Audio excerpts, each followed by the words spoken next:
एक घने जंगल के बीच में एक पुराना बरगद का पेड़ था। उसकी जड़ों के बीच एक छोटा सा छेद था, जहां काले रंग का एक सांप रहता था।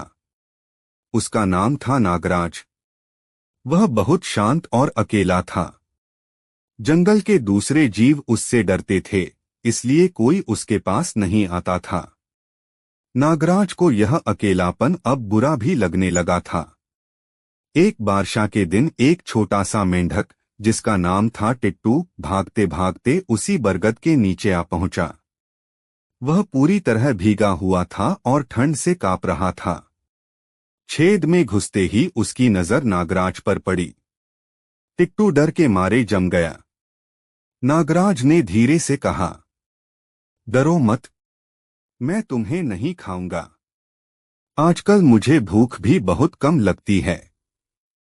टिट्टू ने हिम्मत करके पूछा, तुम सांप होकर भी इतने अच्छे कैसे हो? सब कहते हैं सांप बहुत खतरनाक होते हैं। नागराज ने एक लंबी सांस ली और बोला, खतरनाक इसलिए क्योंकि सब हमें पहले से ही दुश्मन मान लेते हैं। हम भी तो सिर्फ जीना चाहते हैं। बारिश रुकने के बाद भी टिट्टू वहां रुक गया। दोनों बातें करने लगे। टिट्टू ने बताया कि कैसे उसकी मां को एक गरुड़ ने उठा लिया था। नागराज ने बताया कि कैसे उसे बचपन में एक बच्चे ने पत्थर मारा था, जिससे उसकी पूंछ पर आज भी दाग है। धीरे धीरे दोनों में दोस्ती हो गई।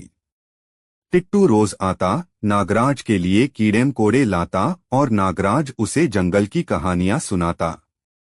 एक दिन टिट्टू ने कहा, तुम्हें कभी ऊपर पेड़ पर चढ़ते देखा है? वहां से पूरा जंगल कितना सुंदर दिखता है। नागराज हंसा, मैं तो हमेशा जमीन पर ही रहा हूं। ऊपर जाने की हिम्मत नहीं हुई। टिट्टू ने हौसला दिया। अगले दिन दोनों ने मिलकर कोशिश की। नागराज धीरे धीरे बरगद की डालियों पर चढ़ने लगा। जब वह सबसे ऊंची डाल पर पहुंचा तो उसकी आंखें चमक उठीं।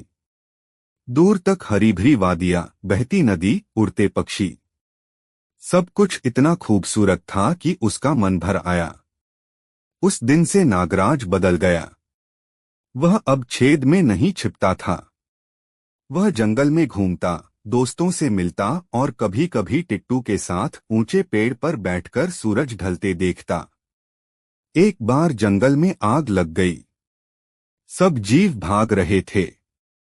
नागराज ने टिट्टू को अपनी पीठ पर बिठाया और तेजी से सुरक्षित जगह की ओर ले गया।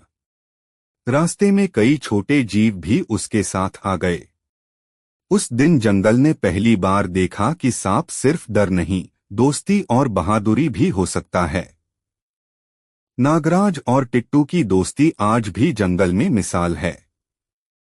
यह बताती है कि सबसे बड़ा डर हमारा अपना होता है और सबसे मजबूत रिश्ता वही होता है जो बिना किसी शर्त के बनता है।